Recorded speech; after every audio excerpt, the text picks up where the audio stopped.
dipersembahkan oleh Luwak White Coffee.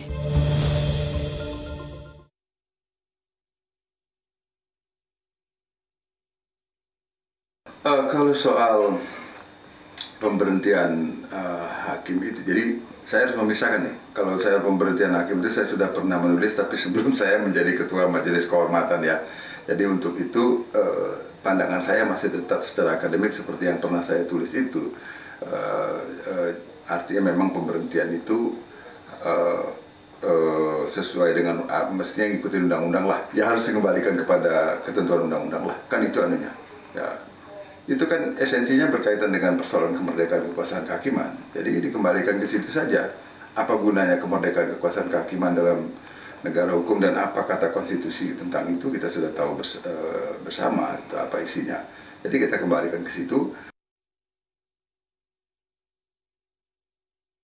Kalau soal laporan itu, ya itu ada mekanisme tersendiri lagi kan. Kalau dugaannya ada tindak pidana, kalau khusus untuk hakim konstitusi kan ada prosedurnya tersendiri untuk ketentuan tentang pejabat negara. Tetapi apapun itu, kalau itu dikaitkan dengan tugas kami sebagai Majelis Kehormatan Mahkamah Konstitusi, itu adalah dua peristiwa yang berbeda dan juga terpisah. Walaupun mungkin nanti akan bertemu dengan orang-orang yang sama, atau akan menanyai orang-orang atau pihak-pihak yang sama lah gitu. Tetapi substansi yang ditanyakan itu adalah hal yang berbeda. Karena yang satu berkaitan dengan persoalan etik yang menjadi dalam tanda petik jurisdiksi MK-MK, yang satu kan dugaan pidana.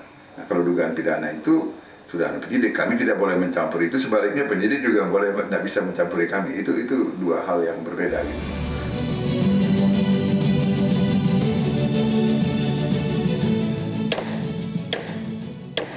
Selamat malam para pemirsa, ketemu lagi di Hot Room dengan saya Hotman Paris. Terjadi lagi kehebohan dalam dunia hukum. 9 hakim Mahkamah Konstitusi dilaporkan oleh pemohon ke polisi karena atas dasar apa yang kata-kata, apa yang dibacakan pada saat pembacaan putusan di pengadilan Mahkamah Konstitusi berbeda dengan redaksi yang tercetak dalam salinan resmi putusan. Ada apa ini? Apakah ini ada kaitannya bahwa Mahkamah Konstitusi itu sudah mulai dipolitisir menjelang pemilu 2024? Inilah Hot Room, konspirasi dalam konstitusi.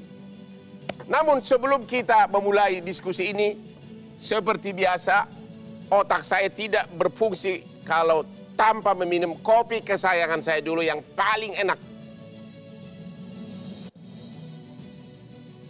Aduh, oke banget. Oke, mari kita lihat dulu VT berikut ini.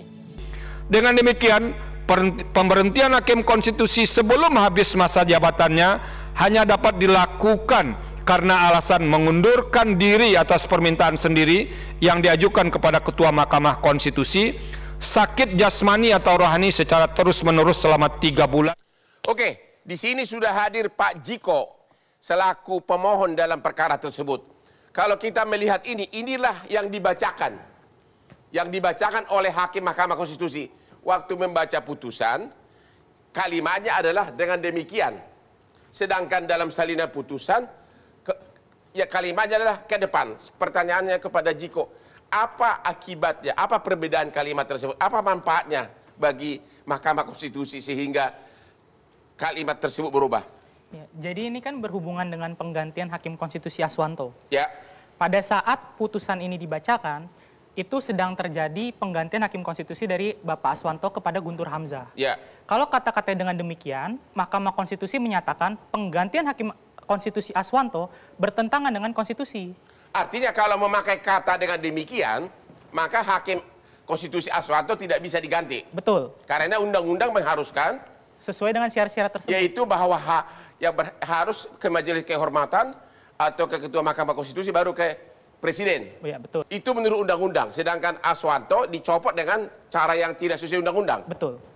Oke, jadi dengan membuat ini siapa yang diuntungkan? Tentu orang yang mendapat keuntungan dari, karena kalau kata-kata ke depan adalah berarti penggantian Aswanto nggak apa-apa, tapi ke depannya tidak boleh. Jadi kalau memakai redaksi ini, maka penggantian Hakim Konstitusi Aswanto tidak boleh. Iya. Karena DPR tidak berhak untuk mencopot hakim konstitusi, benar?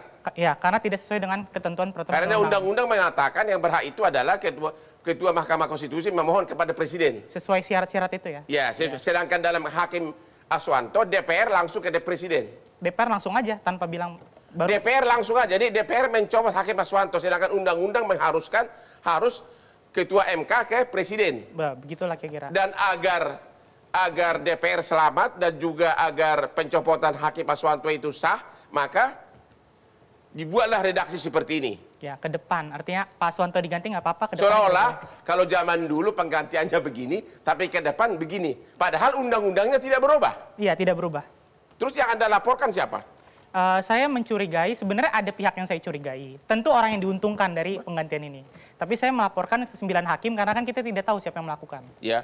Jadi kita harus melaporkan semuanya, curiga semua, presumption of guilt, karena saya korban.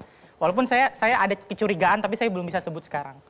Tentu orang yang diuntungkan dari penggantian ini. Pak Ferry gimana nih? Ya. Suatu Mahkamah Konstitusi yang sangat mulia, kok bisa terjadi apa yang dibacakan sama apa yang tertulis berbeda? Ya, ini satu peristiwa penting lagi ya, yang katakanlah meruntuhkan marwah Mahkamah Konstitusi. Ya. Sangat beda di zaman beliau ya, generasi pertama. Apa aja putusan MK itu mau suka mau tidak kita hormati karena Ya. marwahnya tinggi. Nah, ini runtutan peristiwa dan ini peristiwa yang paling kekinian memperlihatkan ada masalah serius di Mahkamah Konstitusi. Dan saya melihat memang ini memang ada indikasi ya mencoba mengendalikan Mahkamah Konstitusi. Oleh pihak-pihak yang ingin mengendalikan. Yaitu siapa? Saja.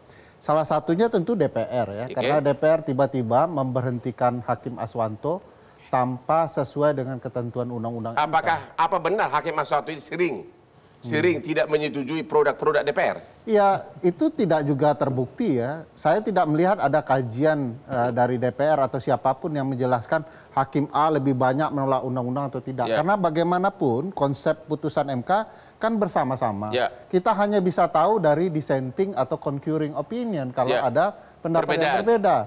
Nah, sementara kalau ditelusuri akan lebih banyak hakim yang lebih senior dari Pak Aswanto mungkin. Yang mungkin menolak undang-undang buatan DPR dan pemerintah. Nah, saya berpikir begini, sederhananya, Pak Aswanto itu baru saja menjadi hakim mayoritas dari keputusan uji Undang-Undang Cipta Kerja yang menyatakan inkonstitusional bersyarat Undang-Undang Cipta Kerja. Jadi menurut Anda, apa motivasi pencopotan Hakim Konstitusi Aswanto?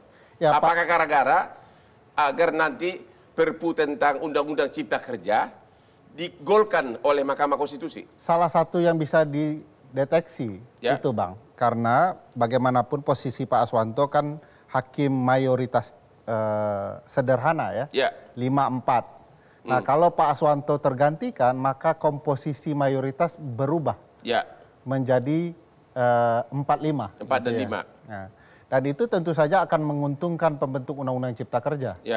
Dengan bergantinya komposisi hakim itu termasuk DPR. Maka sedari awal kan memang mencurigakan pendapat DPR ya. DPR mengatakan bahwa Pak Aswanto itu seringkali membatalkan undang-undang yang kami bentuk.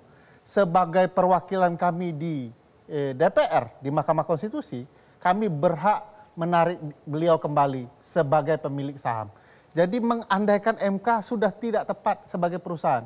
MK adalah peradilan yang harus bebas dari intervensi Justru siapapun. dia harusnya mengadili produk DPR. Dan oleh itu adalah karenanya kewenangan DPR, konstitusionalnya. DPR tidak berhak mencopot dia begitu. Tidak berhak sama sekali. Jadi yang terjadi sekarang ini Hakim Aswanto di-recall oleh DPR. Ya, kurang lebih bahasa politiknya begitu. Di-recall oleh anggota DPR. Pak Rey gimana? Iya.